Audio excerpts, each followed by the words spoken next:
Welcome back, my students, to a brand new episode of Comic Class. In today's lesson, guys, we're looking at Nick Spencer's The Amazing Spider-Man, Volume 14, Chameleon Conspiracy. And yeah, this book was really well done. I was not disappointed, and I was surprised in how well this was done. Considering the Chameleon is kind of like the main villain in a way.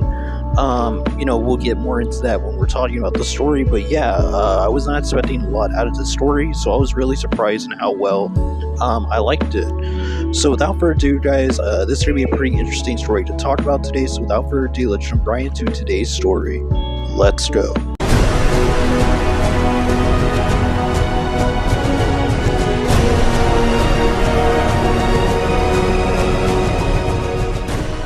So this story starts off with Baron Mordo basically torturing Harry Osborn / Kindred.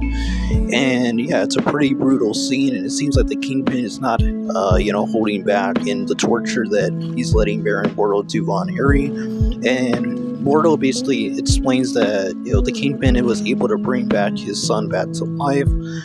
And this is the reason why Mordo is actually gonna, kill off Kindred.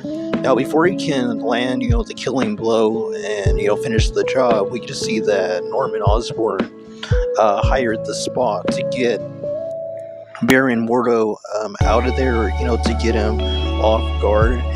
And yeah, so basically, Norman Osborn allows the Spot to leave the asylum. Basically, that was the deal that he made with him.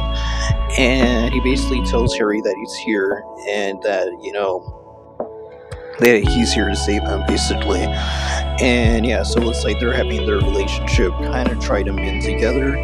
And after this, we get to see that Randy Robinson and Tombstone are actually watching their kids on a date. And they're kind of like, mending the grounds, basically, but they are still at each other's throats in a way, and they are waiting for a reason to put each other, out.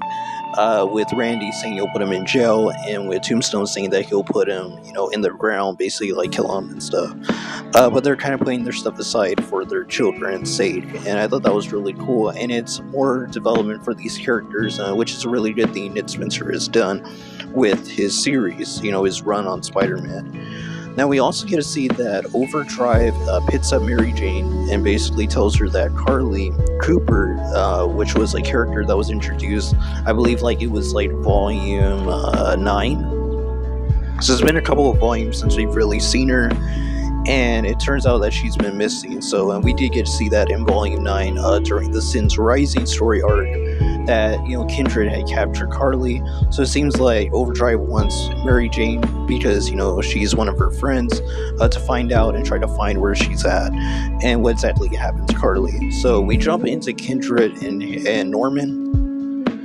And Kindred uses Norman's sympathy for him, his need to mend things with his son, as a disadvantage, and basically takes advantage of this disadvantage of Norman and basically beats him to a pulp, which was a pretty satisfying scene to see, considering all the stuff Norman's done to Spider-Man over the years, and to Harry, treating him like crap for most of his childhood and stuff. And yeah, so we got to see that scene. We also get to see that Spider-Man / Peter Parker gets a message from Betty Brant, and he goes and meets her at some brewery, basically like a coffee place. And it turns out that she's revealed to be, pregnant with a child. So that was a really big surprise, and it was a really interesting thing to see. Now, Carly wakes up in a cell, like a prison cell, and it's revealed to us that Harry Osborn is actually still alive. It seems, at least a version of him, and hopefully we get this explained later on in what exactly version of Harry this is. But yeah, now we jump into Teresa Parker, which is the sister of Peter Parker, if I'm correct. And she basically has made her way to the prison that the Chameleon is being held in. And she basically is going to try killing him, at least that's what it seems like. But we'll get back to that whenever we go back to that scene. Now, Peter learns about Ned Leeds actually being alive by Betty Brant, and that he's supposedly the father of their child. And Peter basically mates out of there real quick, and Betty doesn't understand why exactly he's freaking out, but it's explained to us that Ned Leeds actually was supposedly killed, if you remember, during I forgot which one it was. I think it was volume 5 or volume 6. That Ned Leeds was like a homeless dude. At least that's what it seemed like. He said that he was Ned Leeds, and he basically died in Peter's arms. And this leads Peter to go into like a little bit of a rage, thinking that this is his fault because Ned had told him something about Betty, and he had no idea that the Betty he was talking about was Betty Brant. So yeah, that's pretty much going on with Peter and Betty. And we jump back to Teresa, and Teresa is basically beating the snot out of the Chameleon. And the Chameleon basically gets very cocky and says that he knows that he's not going to kill her because he knows that she's worried that she's actually a clone, like the clones that he had made of Peter's parents, basically his mom and dad, or their mom and dad. And it's a really interesting, situation with Teresa, and that's basically what she's going to be dealing with in this volume. Now we jump into Peter basically talking to Jamie, which is one of his lab mates, basically, at the university, and they're working on the Clairvent, and basically they get in an argument and Jamie leaves. And we get to learn more about Jamie's backstory, and that his mother is actually sick. That's why he's trying to, get a lot of money with the Clairvent to be able to pay for medical bills. And yeah, it's more of an emotional side to the character, but I don't think it justifies exactly what he's been doing. Now, Chance, which is that supervillain that was in, I believe it was volume 8, which was Threats and Menaces. That volume basically dealt with Chance and the Foreigner and stuff like that. And Jamie was using his Clairvent to kind of win at Chance's casino type place, where they place bets and stuff, but it started failing him. And Chance is the only one that realized that Jamie's machine was not working the way that it was supposed to. And he's going to use this to his advantage of wanting Jamie to perfect the Clairvent so that he can use it to build his empire, his casino empire, and basically become rich with all of his supervillain friends. So Jamie gets himself wrapped up into that in order for Chance not to take it out on his family and kill them or whatever he's going to do to them. Now jumping back to Peter, we get to see that Peter meets up with Betty yet again. He goes to her house to explain what exactly happened to Ned Leeds, and it's revealed to us that Ned Leeds is actually there in the flesh. And this really surprises Peter.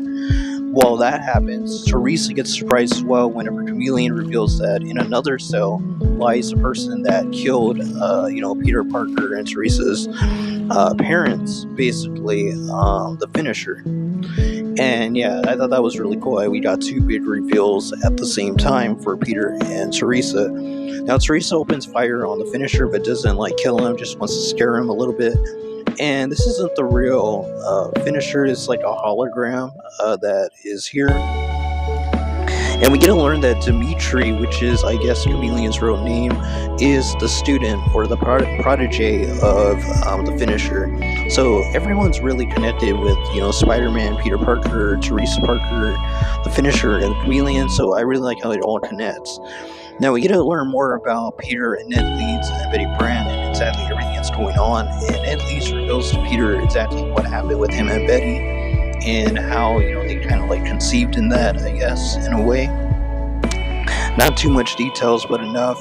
We also get to learn that Jamie gets revealed that he's using the Clairvent for evil purposes and is working with some supervillains, and this leads Peter to leave Ned and Betty by themselves to go find out exactly what Jamie is doing. Now, Jamie is actually trying to get through Dr. Connor's security in order to get the power source he needs to use the Clairvent at full power, and he's able to grab an ID card from the Lizard's jacket. And this leads Spider-Man to show up. Peter shows up in his Spider-Man outfit and basically engages in battle. And it's really cool because we get to see a very D-class villain called Slide, which I never knew existed. So that was pretty funny, and liked how Spider-Man used jokes saying how irrelevant this dude actually is. And Chance and the Foreigner and the Jack-o'-lanterns basically show up, and a full-on war basically breaks out, an all-out war, I guess you could say. And Jamie, actually betrays Spider-Man during this whole fight. But before he does that, we can see that Spider-Man is trying to protect Jamie. And it's not until Jamie, hits Spider-Man and betrays him that Spider-Man seems to be defeated. And Chance hates Jamie as well as the Foreigner as well, to go, try to use this Spider-Man at full power and get what they want and build their empire, their royal casino, as you could say, their villain casino. Now we get to learn more about the Finisher, and it's revealed to us that the Finisher actually did not die in his storyline that he had with Spider-Man, where Spider-Man apparently had killed him. So I thought this was really good, because it puts it where Spider-Man didn't kill this dude. Spider-Man doesn't really kill people, so I thought that was really good, but also that it shows that he never really forgot this moment with him and Peter. We also get to learn that the Chameleon had showed up after the Finisher was in the hospital. And we get to see that they really do have a very father-son type of relationship. That he is his protege. So that was really cool to see that development with those characters. We also get to see that Ned Leeds tells Betty Brant they should go with Spider-Man to take on the Foreigner because he needs to stop him. I guess they have some type of history with each other. So they go off to battle and save Jamie. And the Jack-o'-lanterns reveal that it's all a ploy, basically, by the Chameleon, and they all work for the Finisher. And it's a really cool scene, and everyone starts turning on each other. And while that's going on, we can see that Teresa and Chameleon are confronted by a ton of people that are the same way as Dimitri, in that they have no sense of self, and they are, in fact, all chameleons, which kind of pisses off, the Chameleon, which, kind of gets the Chameleon mad, because he didn't want to face these people, but the Finisher says that they have to face their sins, face their demons, as he says. And yeah, this leads us into the final portion of the climax, which is a full-on war between the Foreigner, Chance, and the Chameleon Jack-o'-lanterns, basically, with Jamie trying to survive and not get killed during this whole exchange, this whole battle exchange. And Foreigner and Chance basically realize they have to save Jamie because he's gonna get killed during this battle.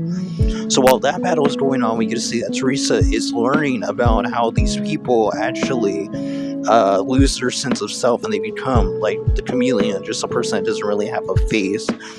And he basically tells her that there's a chance that her whole life is basically fake, and that she was just Peter and her parents, basically, in that they weren't real people, they were just playing a part, like they were actors in a way. And I thought this was a really good way to, do something with Teresa's character, and it really brings a type of Chameleon Teresa, situation dynamic to a head, basically. And she doesn't want to accept that this exactly could be what's happening.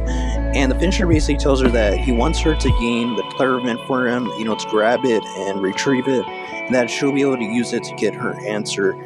And Teresa doesn't want to, accept that this is the only way to get a true answer, because the Finisher's not going to give her the answer, and even if he did, she might not believe what he has to say. So it's a really cool scene, and it puts Teresa in a situation where you don't know which way she's going to go. Will she get the Clarivant in order to get her own answers, or will she be able to move on without an answer to if she's real or not, if she's the real Teresa Parker or not. So that's really interesting. Now we get to see that the Foreigner and Ned Leeds basically get into a hand-to-hand fight, and I guess you could say they're kicking, there's sweeping, they're just fighting, they're throwing, and it's just a full-on brawl, basically. So that's really cool. Eventually Ned Leeds gets the advantage, and he just starts beating up the Foreigner until eventually Spider-Man stops him before he can, trying to kill this dude. And yeah, it's really cool. Now Peter realizes that the ship that they're on is actually heading, towards the city. It's gonna crash, so he has to work with Jamie and Ned Leeds to try to stop this ship from crashing. And some of the Jack-o'-lanterns, Chameleon, Jack-o'-lantern guys, actually leave, the ship. And a lot of people leave the ship because they don't want to, die in the crash. So everyone's scrambling to try to get this to stop it, and Spider-Man basically is able to work with Jamie and Ned Leeds in order to stop the ship from crashing into the city. So once they finally, crash land, they basically get off of the ship, and Jamie confronts Spider-Man, basically tells him that he wants him to have the Clairvent because it's just too much power for someone like him, and that he's proven to himself that he's not responsible enough to, wield something like this type of power. And I thought this was a really good moment for Jamie's character, and hopefully he has a bigger role in the next volume. Just a really good character, and I'm glad that they didn't, stretch this out, and that he learned his lesson in this volume, and they didn't stretch out this plot point. So hopefully we'll see Jamie and Peter kind of like reconcile basically as friends, and we can see him more in the future, in future volumes. And yeah, so Spider-Man tells Ned Leeds to basically go home to Betty Brant. He has something there that's important and that's waiting for him, right now. And we get to see, Ned Leeds go back home to Betty Brant, and they basically hug and embrace. It's really a nice scene. Now, the volume ends with Teresa basically arriving to Spider-Man / Peter Parker, her brother, and Peter gives her the Clairvent, which at first you think she's going to use this to get her answer, but she actually starts thinking to herself about what she fears the most, and that's, not being the real Teresa Parker, and actually just being a chameleon like the Chameleon. We get this really horrific image of her with the chameleon face, kind of like in shock and fright, and yeah, it's pretty, a scary image when you really look at it.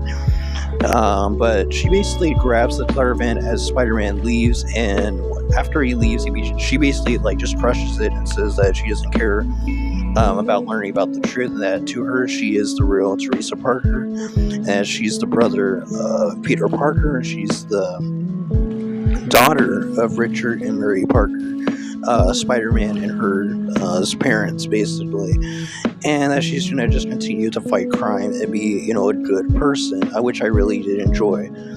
We jump to the Foreigner, and it's revealed to us that Taskmaster and the Black Ant are back, and it seems like they want to work with the Foreigners to take on Spider-Man, and this is going to be pretty cool because the Foreigner wants to take on Ned Leeds as well.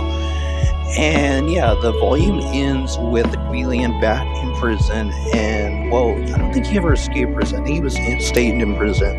Trying to wonder what his plan really is. I mean, he could have escaped after Teresa came. There's no way that they're keeping a Chameleon in here after Teresa just broke in, almost like it was nothing, I guess. At least that's what it seemed like.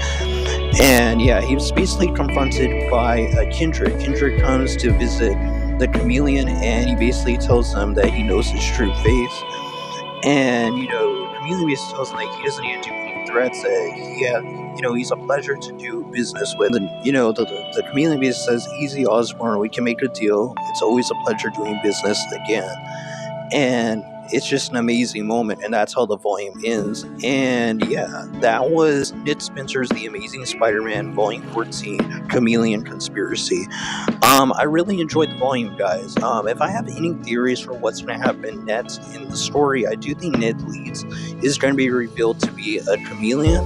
I also think that Teresa Parker is probably the real Teresa Parker, and that's kind of like a curveball, in that they want you to think that she's not the real one, when in fact the person that's the imposter is actually Ned Leeds, and that the Ned Leeds that died was really the one that was, real. But I don't know. Maybe we'll get the answer in Sinister War, which is the next volume, it seems. And yeah, right now it hasn't been answered by what I've read, and the video will be out tomorrow for Sinister War. Of all the stuff that's come out so far of it, every issue that's come out of it so far, which will cover The Amazing Spider-Man issue 70, Sinister War issue 1, The Amazing Spider-Man issue 71, and Sinister War issue number 2. So it's going to be a really good video tomorrow, so make sure you don't miss that, and be sure to subscribe, that way you don't miss any of my videos when they drop. And yeah, overall a really good volume. I did enjoy it a lot more than King's Ransom. I thought this arc was really good, very good story arc. But I do think Sinister War, by what I've read, is even better than this. So like I said, make sure you don't miss the next video. And yeah, I think that's going to be all, guys. There's not much more to say. I enjoyed the book. I'll have a link in search down below to go check out on Comixology legally, support it legally, because that's always good for the industry. And it's definitely a book to go check out, because Ned Spencer's just been knocking out of the park, and I'm definitely going to miss him once his run ends. But that's gonna be all, guys. Until next video, God bless you. Until the next lesson, keep on reading those comments.